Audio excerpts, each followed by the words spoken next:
Assalamualaikum warahmatullahi wabarakatuh. Jadi di sini kami akan mempresentasikan hasil pengembangan aplikasi web kami yang dibangun menggunakan framework Laravel sebagai backend dan React sebagai frontend. Nah, jadi aplikasi perpustakaan ini berfungsi sebagai sistem manajemen data, buku dengan fitur kurs lengkap, integrasi API antara Laravel dan React, serta dukungan autentikasi pengguna untuk keamanan data. Nah, jadi dalam presentasi kali ini kami akan menampilkan beberapa bagian utama dari pengembangan kami, yaitu file migration untuk menunjukkan struktur database yang kami rancang pada Laravel, manipulasi data buku dengan menampilkan 100 data buku untuk pengujian CRUD, habis itu ada rute API untuk memperlihatkan poin yang kami gunakan dalam komunikasi antara Laravel dan React. Kemudian ada plugin yang digunakan seperti library tambahan atau dependensi yang mendukung fungsionalitas aplikasi. Kemudian ada file React sebagai tampilan termuka pengguna yang interaktif. Kemudian nanti kami juga akan demo aplikasi atau website untuk menunjukkan bagaimana secara seluruh komponen itu bekerja secara terintegrasi. Jadi sebagai nah, tambah, kami juga telah menambahkan fitur autentikasi agar setiap pengguna harus login terlebih dahulu sebelum mengakses data buku itu. Nah, jadi kami berharap melalui presentasi ini dapat terlihat bagaimana tim kami menerapkan konsep full stack development dengan integrasi antara Laravel dan React, serta bagaimana sistem ini dapat dikembangkan lebih lanjut untuk kebutuhan nyata. Nah, jadi izin memperkenalkan diri, nama saya Puan Akela dengan NPM 2315061070. Dan perkenalan diri, nama saya Cindy Puji Lestari dengan NPM 2315061042. Sebelumnya izin memperkenalkan diri, nama saya Nabila Salwa Al-Qaida dengan NPM 2315061034 dari KAS PSTIB. Jadi di sini saya akan mulai menjelaskan dari latar belakang. Jadi manajemen data seperti katalog buku itu secara manual seringkali tidak efisien dan rentan error. Jadi sebagai solusi, proyek perpustakaan ini dikembangkan dengan arsitektur full stack menggunakan Laravel sebagai backend yang robust dan React sebagai front-end yang dinamis. Nah, jadi aplikasi ini mengimplementasikan sistem create, read, update, and delete yang fungsional dilengkapi dengan autentikasi pengguna. Nah, jadi tujuan dari proyek kami itu adalah mendigitalisasikan katalog manual menjadi database terpusat dan menyediakan minimal 100 data buku awal. Kemudian yang kedua, mengembangkan sistem CRUD responsif berbasis Laravel dan React untuk manajemen data dan pencarian waktu nyata. Kemudian yang ketiga itu mengotomatisasi proses peminjaman dan pengembalian buku untuk efisiensi operasional. Lalu ada menyajikan dashboard analitik untuk monitoring kinerja dan penyediaan insight berbasis data, kemudian menerapkan sistem autentikasi login dan register untuk membatasi dan menjamin keamanan akses data gitu. Nah, jadi di sini saya akan menjelaskan tentang file migration-nya. Jadi di sini ada 7 file migration di mana kalau kalian melihat angka ini merupakan semacam timestamp. Jadi ini tuh tahun, bulan, tanggal, dan jam, menit, detik gitu. Terus ini kenapa timestamp-nya itu kayak gini, karena berarti ini itu dari default-nya. Nah, jadi file file migration ini itu digunakan untuk membangun struktur database, sistem perpustakaan digital. Nah, file-file inilah yang nantinya membuat tabel-tabel seperti user, buku, dan fitur keamanan di database sehingga aplikasi Laravel dan, React ini bisa nyimpen dan mengelola data dengan baik. Jadi pertama ada create user table. Jadi di sini adalah file yang digunakan untuk membuat tabel data yang menyimpan data pengguna dan keamanan aplikasi perpustakaan. Nah, pertama contohnya nih untuk membuat tabel user yang dapat menyimpan data anggota dan admin. Habis itu terdapat pembuatan untuk tabel password reset tokens. Ini itu untuk fitur lupa password. Nah, kita bisa email, token ke create app gitu. Terus di sini juga ada untuk membuat table session yang mengelola login pengguna. Habis itu jadi intinya file ini dibuat agar user itu bisa register, login, dan mengakses sistem perpustakaan itu dengan aman. Kemudian untuk file migration selanjutnya itu terdapat create cache table. Jadi file ini digunakan untuk membuat table database yang menyimpan data sementara untuk meningkatkan performa aplikasi perpustakaan. Jadi di sini ada untuk ngebuat table cache untuk nyimpen data yang data sementara yang sering diakses. Kemudian di sini untuk membuat table cache yang mengelola proses yang berjalan. Jadi file ini itu dibuat membuat sistem cache-nya agar aplikasi perpustakaan itu cepat dan nyimpen datanya itu kan juga sering kan digunakan dan juga dia dapat mengurangi beban database. Habis itu juga di sini ada create jobs table, di mana file ini digunakan untuk membuat table database yang mengelola tugas background dalam aplikasi perpustakaan. Di sini ada membuat table jobs untuk antrian tugas yang akan diproses di background. Terus di sini ada table job batch yang digunakan untuk mengelola kelompok tugas yang berjalan bersamaan. Kemudian di sini ada table failed jobs di mana ini tuh mencatat tugas yang gagal. Jadi file ini digunakan untuk memungkinkan aplikasi menjalankan tugas berat seperti import data buku atau generate laporan tanpa mengganggu pengalaman pengguna, sehingga sistem akan lebih responsif. Kemudian di sini ada add two factor columns to user table. Jadi di sini adalah sebuah file untuk menambahkan fitur keamanan two factor authentication pada table user di aplikasi perpustakaan. Jadi di sini ada nambahin kolom untuk two factor secret menyimpan data kode rahasia 2FA, kemudian ada kolom two factor recovery nih. Itu tuh untuk kode pemulihan, kemudian terdapat nambahin kolom untuk two factor convert untuk nandain verifikasi 2 kali. Nah, jadi di sini tuh file ini digunakan untuk meningkatkan keamanan login dengan menambahkan verifikasi 2 langkah melindungi akun admin dan anggota perpustakaan dari akses yang tidak sah. Nah, kemudian ada create books table, di mana file ini digunakan untuk membuat table database yang menyimpan data koleksi buku di perpustakaan, di mana table buku ini dibuat sebagai katalog digital buku yang menyimpan informasi judul buku, ada penulis juga, ada ISBN, terus juga ada description atau detail buku. Nah, jadi dia ini untuk menyimpan tanggal terbit dan deskripsi buku juga. Oke. Jadi file ini itu merupakan inti sistem perpustakaan yang mengelola seluruh koleksi buku yang dapat dipinjam oleh anggota.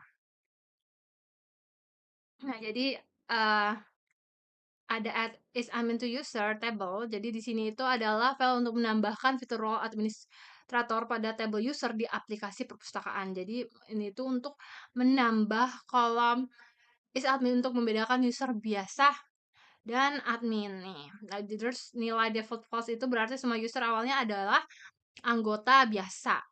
Oke. Nah, jadi file ini digunakan untuk mengatur hak akses sistem di mana admin bisa mengelola buku dan anggota sedangkan user biasanya bisa meminjam buku gitu. Nah, kemudian di sini ada file migration untuk add cover URL to books table. Jadi di mana file ini digunakan untuk menambahkan fitur gambar cover buku pada tables di aplikasi perpustakaan. Nah, jadi fungsinya itu untuk menambah cover dari cover URL untuk menyimpan link gambar cover buku. Kemudian posisi setelah kolom description itu juga agar lebih terstruktur rapi gitu. Jadi intinya itu file ini memperkaya tampilan katalog buku dengan menambahkan gambar cover, membuat pengalaman browsing buku lebih menarik dan visual bagi pengguna. Nah, jadi di sini terdapat root API di mana nih pada proyek ini kami menggunakan arsitektur berbasis API untuk menghubungkan antara backend yang dibangun menggunakan Laravel dan frontend yang dikembangkan dengan React. Nah, jadi apa itu API? Itu merupakan application programming interface yang berfungsi sebagai jembatan komunikasi antara kedua bagian aplikasi. Melalui API ini, jadi React itu dapat mengirimkan permintaan atau request seperti nambah, memperbarui, kemudian menghapus data, ya, terus habis itu dan Laravelnya akan memproses permintaan tersebut di sisi server, lalu mengembalikan respon yang sesuai. Nah, jadi di sisi Laravel ini kami dapat mendefinisikan beberapa endpoint API di file root. Nah, API PHP misalnya di sini ada get buku, ini adalah untuk menampilkan daftar dari buku, kemudian terdapat post API books. Nah, ini tuh untuk eee menambahkan data buku baru, jadi yang tadi itu untuk menampilkan daftar, yang ini untuk menambahkan, data buku baru, kemudian ada root put books, itu digunakan untuk memperbarui data, buku, kemudian terdapat delete untuk menghapus buku. Nah, jadi Endpoint ini diatur melalui book controller dan sebagian dilindungi oleh middleware Auth0 itu sehingga hanya admin yang terautentikasi yang dapat melakukan operasi create, update, and delete.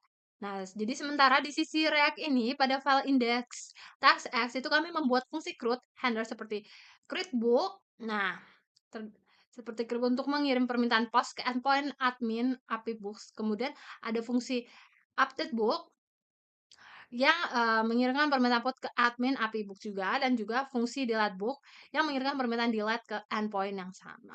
Jadi komunikasi ini menunjukkan integrasi langsung antara React sebagai klien eee, dan Laravel sebagai server API ketika React ini mengirimkan request menggunakan HTTP POST, HTTP PUT, atau HTTP delete. Nah, jadi data ini dikirim ke Laravel untuk diproses, kemudian hasilnya dikembalikan ke React untuk diperbarui pada tampilan. Jadi dari dua sisi kode ini bisa kita lihat bahwa hubungan antara front end dan back end sudah terjalin melalui endpoint API Laravel dan React yang berperan aktif sebagai pengguna dari si API tersebut. Nah, gitu. Jadi di sini eh untuk manipulasi search data, jadi pada tahap ini kami menyediakan data awal yang digunakan untuk pengujian fitur create, read, dan update delete pada mode buku. Jadi untuk mengisi data tersebut kami menggunakan fitur database seeder yang ini, database seeder di Laravel di dalam file book seeder PHP. Jadi di dalam file book seeder PHP ini kami membuat beberapa data buku secara manual seperti Laskar Pelangi, Bumi Manusia, terus ada ada pulang dan lain sebagainya, ada 10. Nah, selain itu ada 90 data acak tambahan menggunakan book factory sehingga total terdapat 100 data buku di database. Nah, seeder ini dijalankan melalui si database seeder PHP ini yang juga membuat satu akun pengguna Yuji dengan email text@example.com. Setelah proses seeding dijalankan menggunakan perintah PHP artisan dbseed gitu. Jadi kami di sini, dapat melihat hasilnya yang berisi 100 eee, baris data lengkap dengan kolom ID, title, dan juga author ya. Nah juga, jadi data ini digunakan untuk menguji fungsi create pada API Laravel yang telah terhubung Dara. Misalnya, endpoint get API books menampilkan seluruh daftar buku dari database, sedangkan endpoint post, put, dan delete digunakan untuk menambah, memperbarui, dan menghapus data buku. Nah, jadi setelah data buku berhasil dimasukkan melalui proses seeding, data ini otomatis bisa diakses melalui endpoint API Laravel. Nah, kemudian dihubungkan oleh tim front end. Nah, jadi sebenarnya untuk bagian penjelasan bagaimana data tersebut ditampilkan di halaman track dan bagaimana operasi CRUD dilakukan di tampilan web itu dijelaskan oleh teman saya. Nanti teman saya yang akan mendemokan lebih jelasnya, lebih lanjutnya gitu. Nah, jadi dengan seeder ini kami tidak perlu menambahkan data satu persatu secara manual, proses pengujian juga lebih cepat dan konsisten. Nah, ini nanti lebih lanjutnya dijelaskan oleh Cindy. Di sini saya akan menjelaskan tentang file React.js, di mana React.js ini digunakan sebagai front-end framework untuk membangun antarmuka pengguna atau user interface yang dinamis dan juga responsif pada proyek perpustakaan manajemen. Framework ini memungkinkan pengembangan tampilan web yang modular, di mana setiap bagian antarmuka dipecah menjadi komponen-komponen kecil yang mudah dikelola dan juga dapat digunakan kembali. Tujuannya ialah agar data dari backend Laravel dapat ditampilkan secara interaktif melalui komponen React, sehingga setiap perubahan data di server dapat langsung tercermin pada tampilan pengguna tanpa perlu melakukan pemuatan ulang halaman secara keseluruhan. Langsung saja kita masuk ke kodenya. Di sini untuk semua file React itu berada di folder resource, di mana file resource ini terdapat beberapa folder lagi di dalamnya. Di sini saya akan masuk ke folder pertama yaitu CSS, dan di CSS ini terdapat file bernama app.css yang merupakan berkas style sheet utama dalam proyek React.js yang berfungsi untuk mengatur tampilan antarmuka pengguna. File ini digunakan untuk memberikan desain yang konsisten, menarik, serta responsif pada seluruh komponen aplikasi perpustakaan manajemen. Tujuan utamanya ialah meningkatkan user experience dengan tampilan antarmuka yang rapi dan modern, lalu menyediakan gaya visual yang konsisten di seluruh halaman React, lalu mengatur tata letak, warna, tipografi, dan juga animasi agar tampilan lebih interaktif dan juga lebih menarik, serta memisahkan logika seperti JavaScript dari tampilan CSS untuk menjaga clean code structure. Kemudian ada pula keterkaitan dengan backend, di mana app CSS ini mengatur tampilan data dari backend Laravel agar lebih menarik dan konsisten di seluruh halaman. Lalu data dikirim melalui API Laravel, kemudian React menampilkannya secara dinamis di antarmuka pengguna. Lalu CSS ini memberikan gaya visual seperti warna, layout, dan responsivitas sehingga data terlihat rapi di berbagai perangkat. Meskipun tidak berinteraksi langsung dengan server, app CSS ini mendukung penyajian hasil pengolahan data backend secara estetik. Lalu kolaborasi antara Laravel atau pengolahan data dan React CSS penyajian tampilan menciptakan sistem yang interaktif, modern, dan mudah untuk digunakan. Oke, masuk ke kode selanjutnya. Di folder JS komponen terdapat user info, di mana komponen user info ini digunakan untuk menampilkan identitas pengguna seperti nama, email, dan juga foto profil. Lalu terdapat fungsi user initials di user info ini untuk menghasilkan inisial nama jika foto profil tidak tersedia.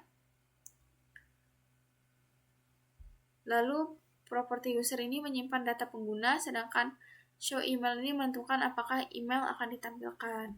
Jadi terdapat di kode user info. Kemudian terdapat kode selanjutnya masih di folder JS komponen, yaitu file text link, di mana ini membuat komponen tautan atau link yang memiliki gaya style seragam di seluruh aplikasi. Lalu di text link ini menggunakan fungsi CN untuk menggabungkan kelas CSS secara dinamis. Kemudian selanjutnya, itu kode selanjutnya masih di JS komponen dengan nama file user menu content, di mana ini berfungsi untuk mengatur menu drop-down pengguna seperti profile, pengaturan, dan juga logout. Menggunakan komponen user info untuk menampilkan data user seperti nama dan email, serta memanfaatkan React Hooks Use Mobile Navigation untuk menutup menu saat navigasi. Setelah itu, pada file ini terdapat fungsi handle logout juga untuk membersihkan sesi pengguna dan mengarahkan ke halaman logout di backend Laravel. Kemudian mewakili interaksi antara front-end React dan backend Laravel init.js melalui data session. Kemudian masuk ke folder selanjutnya, masih di folder resource, yaitu di bagian hooks, di mana terdapat file use variants, di mana ini untuk mengatur tema, tampilan aplikasi seperti mode terang, gelap, atau mengikuti sistem, lalu menggunakan React hooks, yaitu use stat, use effect, use callback yang berfungsi untuk menyimpan dan memperbarui mode tampilan secara real time. Lalu pada file ini juga terdapat fungsi applytem untuk menerapkan kelas CSS, dark atau light ke elemen utama agar seluruh UI ini berubah sesuai tema, serta menyimpan preferensi tema pengguna di local storage dan cookie sehingga konsisten antara front-end React dan back-end Laravel.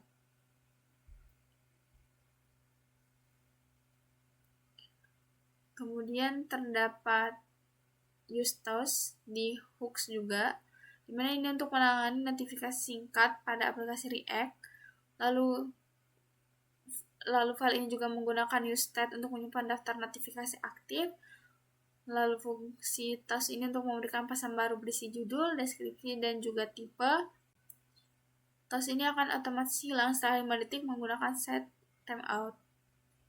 Lalu useToast ini terhubung dengan backend Laravel melalui respon API yang ditampilkan sebagai notifikasi agar pengguna mendapat umpan balik secara cepat dan juga interaktif. Lalu file selanjutnya masih di folder hooks, yaitu use mobile navigation, di mana ini berfungsi untuk mengatur perilaku navigasi pada tampilan mobile. Kemudian file ini juga menggunakan React Hook Use Callback agar fungsi yang dijalankan tidak dibuat ulang setiap kali komponen dirender. Lalu fungsi utamanya File ini adalah untuk menghapus properti pointer event dari elemen body. Kemudian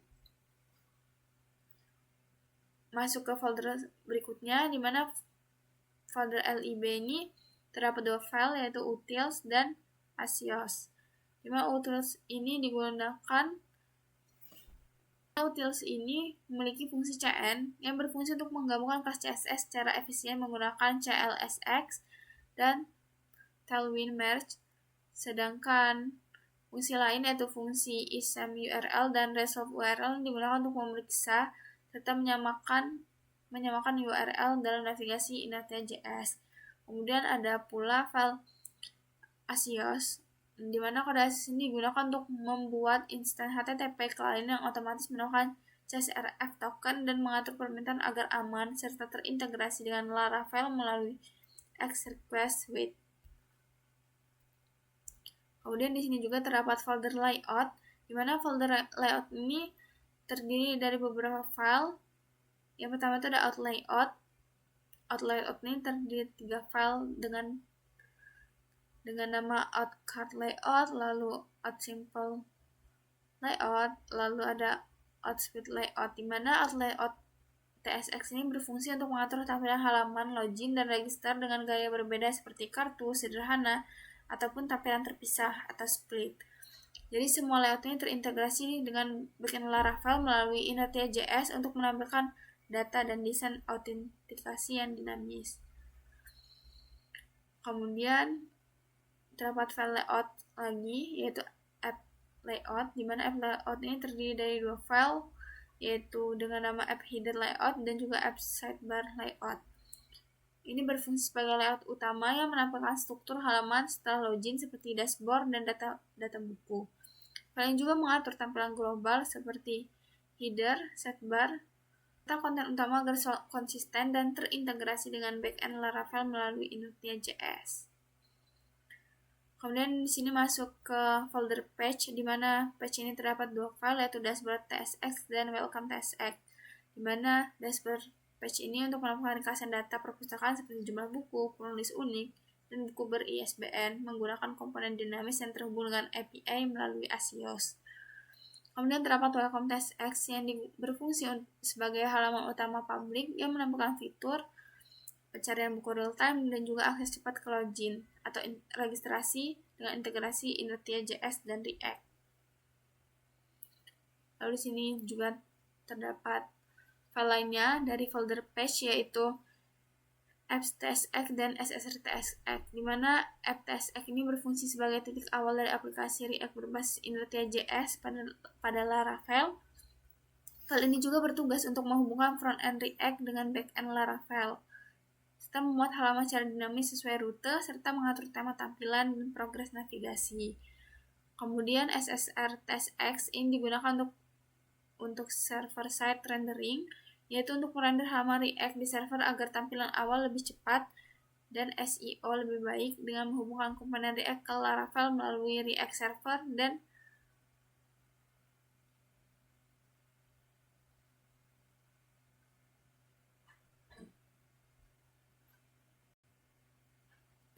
dan juga Gradle Inertia Apps. Lalu di sini ada folder terakhir dari resource, yaitu ada view, dan terdapat file juga dengan nama appblade. File appblade.php ini merupakan template utama Laravel yang menjadi wadah bagi aplikasi Inertia React. Lalu file ini juga mengatur struktur HTML dasar, melakukan tema gelap atau transfer otomatis, membuat font, icon, style, serta memanggil komponen React melalui direktif find dan Inertia.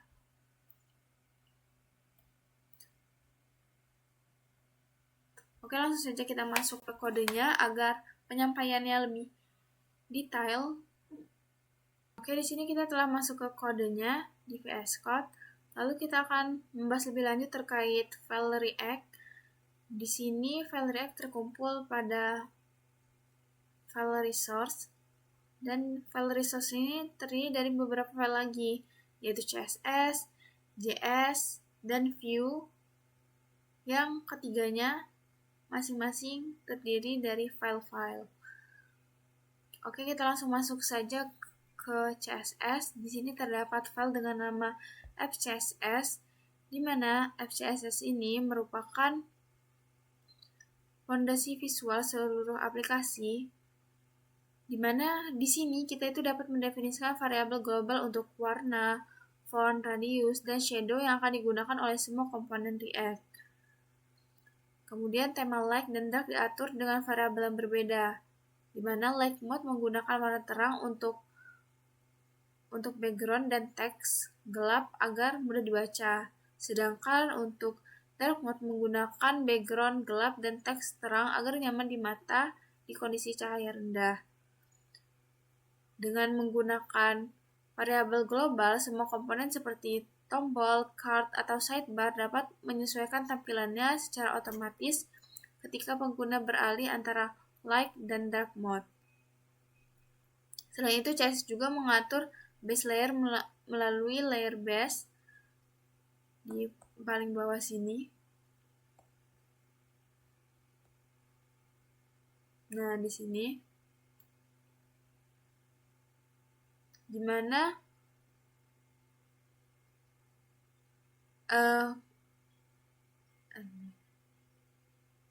layer base ini digunakan supaya elemen-elemen HTML default mengikuti tema sehingga UI konsisten di seluruh halaman. Jadi untuk singkatnya, apps CSS ini memastikan tampilan profesional dan user-friendly sejak halaman pertama kali dimuat. Kemudian lanjut saja ke user context dan user info di sini. Di mana user context adalah lapisan state global untuk data user, misalnya nama, email, role, dan avatar. Dengan konteks ini, semua komponen di aplikasi bisa mengakses data user tanpa harus mengoper props berulang-ulang, sehingga arsitektur kode lebih rapi dan mudah untuk dipelihara. Hook use user memudahkan pengambilan data user di mana saja, sementara komponen user info bertugas untuk menampilkan informasi seperti nama dan avatar di bagian di header ataupun di sidebar. Lalu jika avatar belum tersedia, biasanya diganti dengan inisial nama user sebagai fallback. Lalu pendekatan ini memberikan pengalaman konsisten kepada pengguna karena setiap halaman atau komponen yang membutuhkan informasi user bisa langsung menampilkan dengan mudah tanpa adanya duplikasi kode. Lalu kita masuk ke text link. Jadi kita telah masuk ke text link, masih di JS, di mana text link ini merupakan komponen yang untuk menampilkan link yang selalu kontras dan mudah untuk dibaca, baik di light maupun di dark mode. Lalu menggunakan tailwind CSS. Komponen ini menyesuaikan warna teks atau text foreground. Secara otomatis, ketika mode tema berubah, maka animasi underline halus saat hover menambah estetika dan interaktivitas. Sehingganya, setiap tautan di aplikasi terlihat rapi dan profesional. Kemudian kita masuk selanjutnya. Itu di use appearance dan initialism atau pengaturan tema otomatis, di mana hook use appearance dan fungsi initialism merupakan, di sini kita masuk ke hook use appearance dan fungsi initialism bertugas untuk mengelola tema aplikasi, di mana aplikasi ini dapat memilih tema light, dark, atau menyesuaikan dengan preferensi sistem. Initialism itu dijalankan saat halaman pertama kali di-load untuk memastikan tema langsung diterapkan. Preferensi tema disimpan di local storage atau cookie agar sinkron antara server-side rendering dan client-side rendering. Hook ini otomatis akan menambahkan kelas dark atau HTML jika tema gelap itu dipilih, sehingga CSS dark mode langsung aktif. Maka dengan mekanisme ini, pengguna melihat tampilan sesuai preferensi mereka tanpa interaksi tambahan. Kemudian ada use mobile navigation. di mana hook ini penting untuk membuat pengalaman mobile lebih smooth. Ketika saat sidebar ditutup di perangkat mobile, area lain tetap bisa diklik dan tidak ada overlay yang menghalangi interaksi. Hook ini menangani state navigasi mobile, misalnya membuka atau menutup sidebar, dan memastikan pointer event berfungsi dengan baik. Kemudian kita masuk ke use tools. Di sini berfungsi untuk mengatur notifikasi kecil atau toast yang muncul ketika user melakukan aksi, misalnya menyimpan data ataupun gagal untuk submit form. Toast ini disimpan di state dan dihapus otomatis setelah beberapa detik, biasanya 5 detik. Versi dasar menggunakan alat sederhana, tapi bisa di-upgrade menggunakan pustaka seperti Record Toast untuk animasi dan warna yang lebih menarik. Kemudian lanjut, kita masuk ke layout. Layout ini memberikan struktur yang konsisten sehingga setiap halaman React dapat menggunakan template yang sama tanpa harus mendefinisikan ulang navigasi atau elemen penting. Kemudian kita bahas ke lib di Axios dan Utils, di mana aplikasi menggunakan Axios untuk komunikasi dengan backend Laravel melalui API. Instance Axios ini sudah otomatis untuk menambahkan CSRF token di header untuk keamanan. Lalu terdapat utils yang berisi helper seperti CN yang untuk menghubungkan kelas Tailwind dan is_SAM_URL untuk memeriksa navigasi saat berpindah halaman. Kemudian ada halaman utama.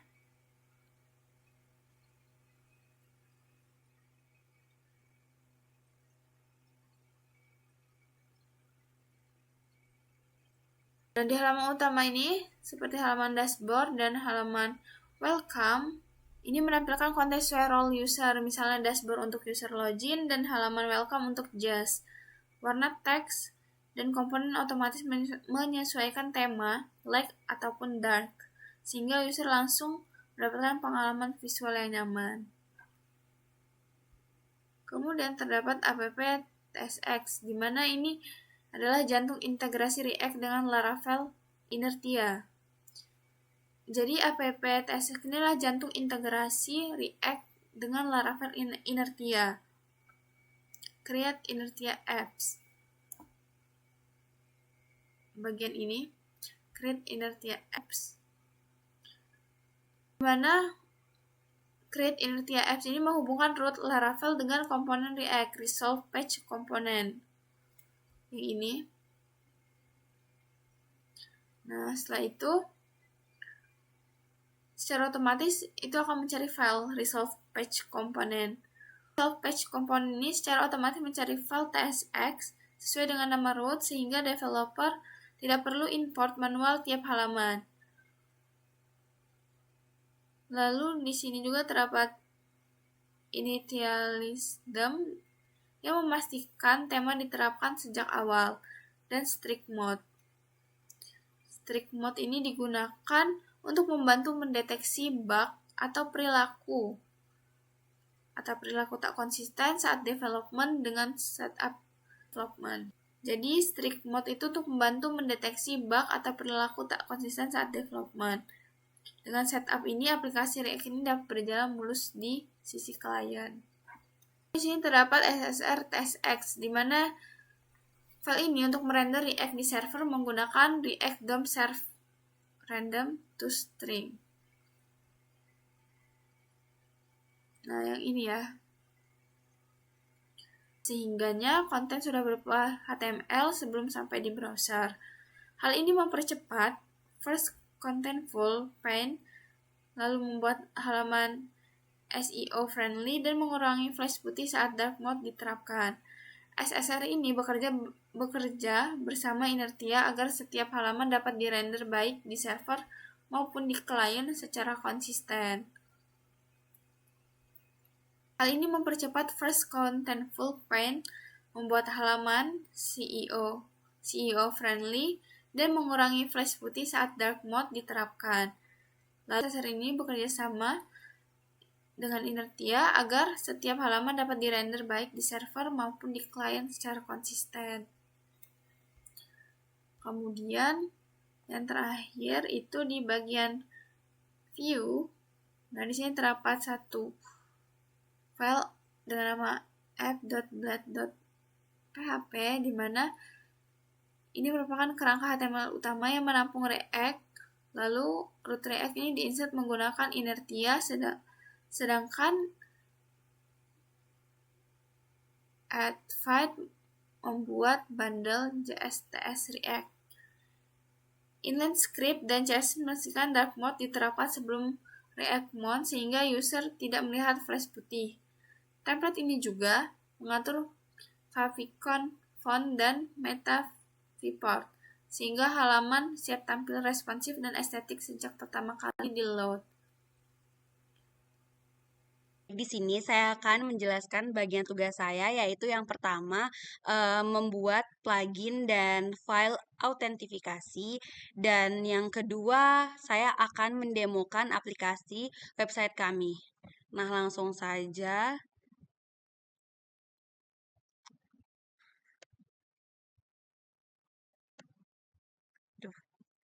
Bentar, kita gedein dulu. Kita masuk ke PPT kami yang beranggotakan, ini ada teman-teman saya. Lanjut ke bagian saya. Nah, di bagian saya ini saya mendapatkan tugas di bagian autentifikasi. Nah, autentifikasi adalah proses untuk memverifikasi identitas pengguna sebelum diberikan akses ke sistem. Dalam aplikasi perpustakaan, autentifikasi berfungsi untuk memastikan bahwa hanya pengguna yang sah seperti admin, pustakawan, atau anggota terdaftar yang dapat masuk dan melakukan aktivitas sesuai hak aksesnya. Proses ini biasanya dilakukan melalui login dengan username dan password yang kemudian diverifikasi terhadap data di basis data. Dengan penerapan autentifikasi, keamanan sistem dapat terjaga karena mencegah akses tidak sah serta melindungi data penting seperti katalog, buku, dan riwayat peminjaman dari penyalahgunaan. Lanjut.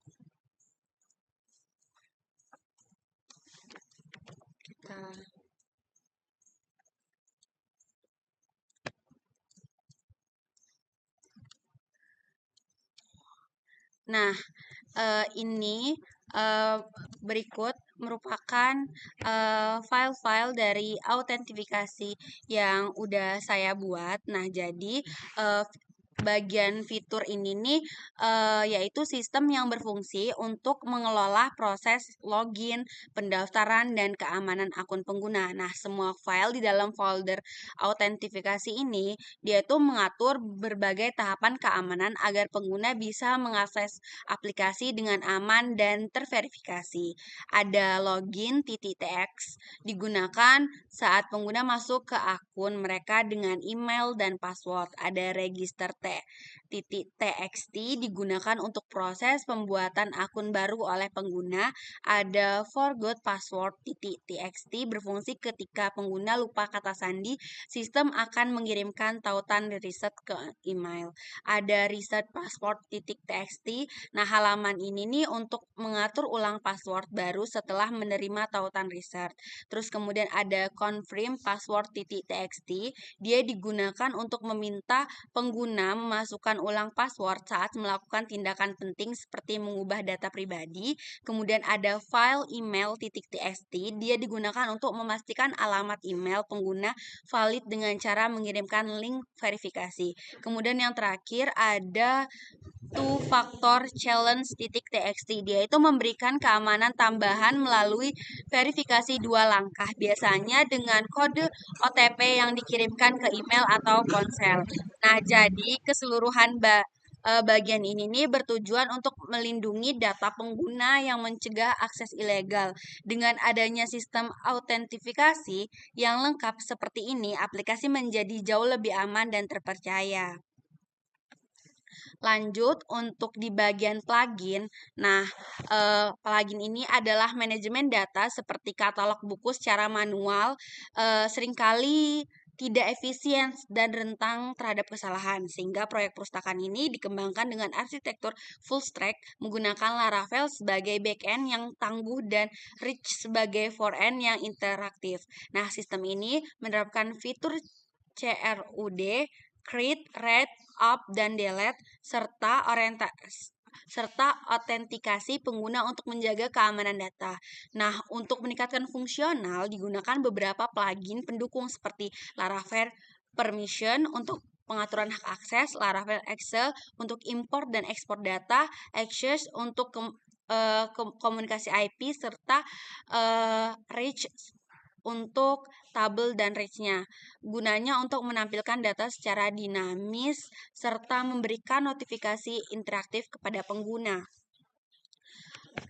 Kemudian untuk bagian plugin ini, nah di sini nih pada gambar tersebut itu tuh menunjukkan data dependensi atau paket eksternal yang digunakan dalam proyek Laravel yang kami buat ini. Nah, yang didefinisikan di dalam file Composer JSON. Nah, departemen ini dibagi menjadi dua bagian utama, yaitu require dan require dev. Nah, bagian require ini berisi plugin atau paket yang dibutuhkan untuk menjalankan aplikasi utama. Misalnya kayak Laravel atau framework adalah inti dari Laravel itu sendiri. Kalau enggak Inter.js atau Interia Laravel digunakan untuk menghubungkan Laravel dengan Intertia.js sehingga memungkinkan integrasi frontend mode seperti Vue atau React tanpa harus membuka API-nya.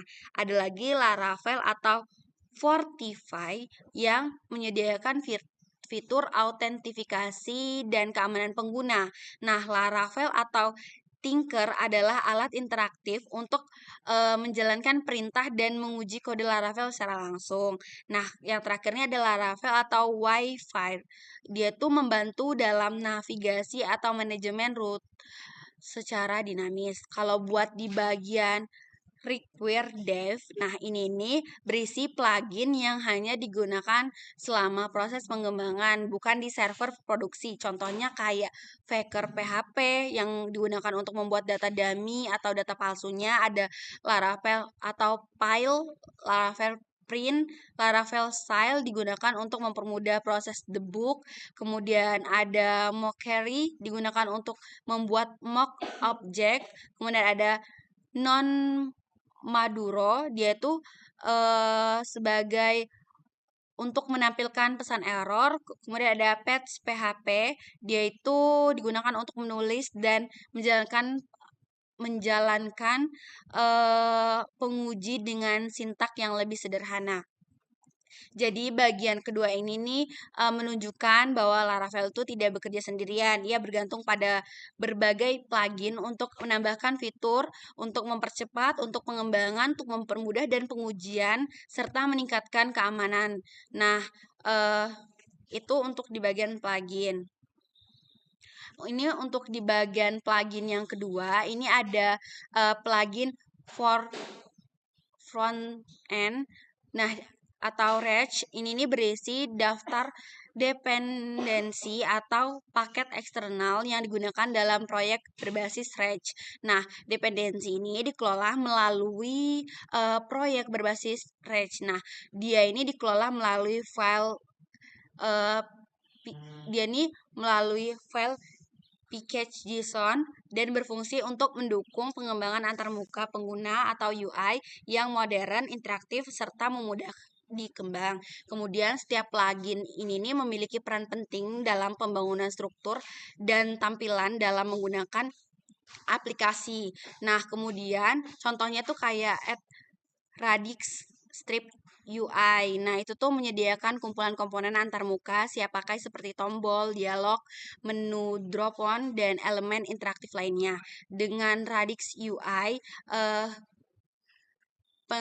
pengembangan tidak perlu membuat komponen dasar dari nol sehingga dapat menghemat waktu dan memastikan konsistensi tampilan. Kemudian ada di app Twile DCSS digunakan untuk pengaturan tampilan atau styling. Nah, ada lagi plugin interaktifnya kayak Interiance atau Rage berfungsi sebagai penghubung antara front-end dan back-end-nya. Kemudian ada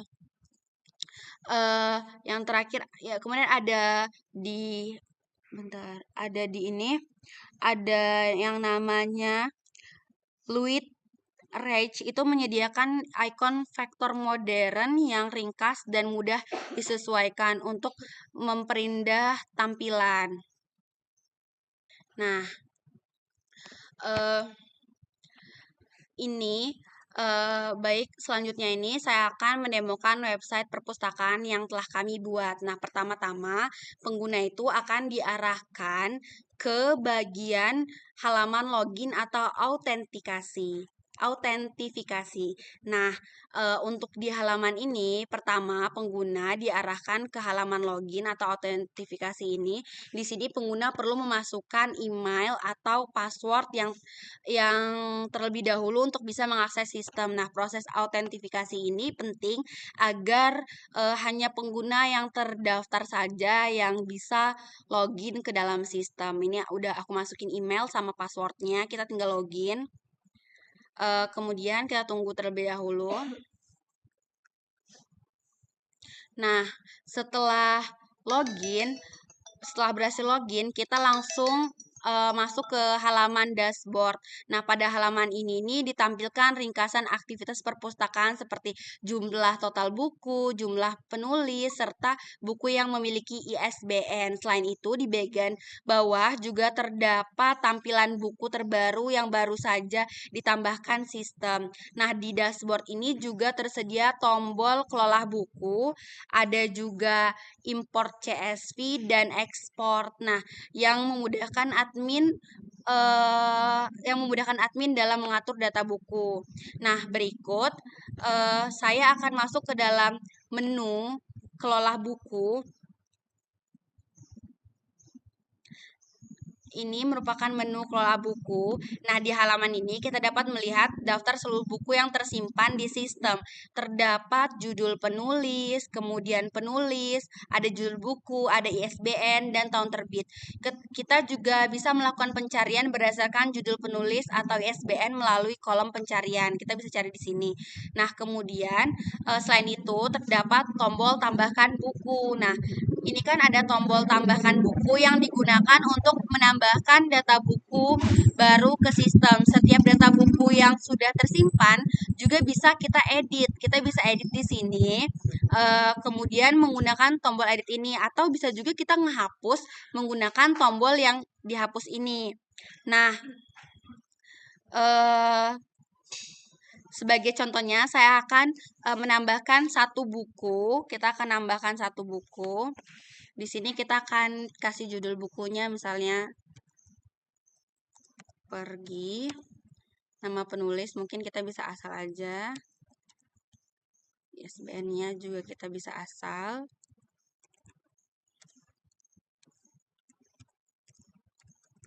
Kemudian tanggal terbitnya, tanggal berapa, tanggal hari ini itu ada di tanggal 26 hari ini. Kemudian kita bisa simpan. Kita tunggu dulu.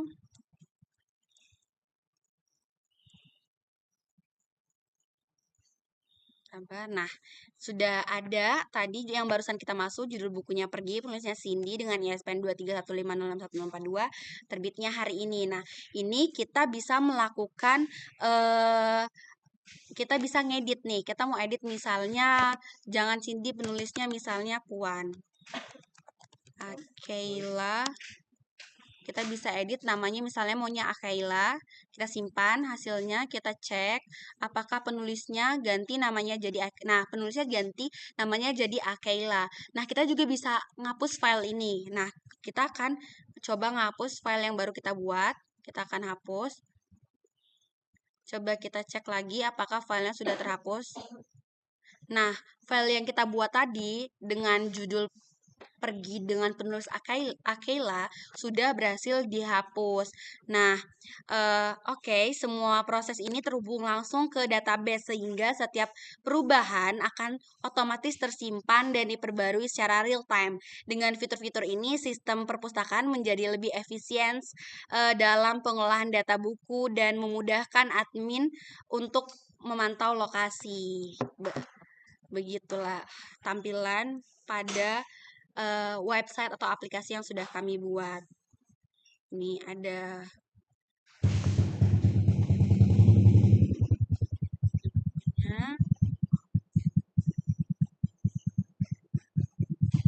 Oke, di sini kita akan masuk kesimpulan, di mana secara keseluruhan proyek perpustakaan manajemen merupakan sistem berbasis web yang dibangun menggunakan Laravel untuk meningkatkan efektivitas pengelolaan perpustakaan. Aplikasi ini memudahkan proses administrasi, mulai dari pendataan buku dan anggota hingga pencatatan transaksi peminjaman.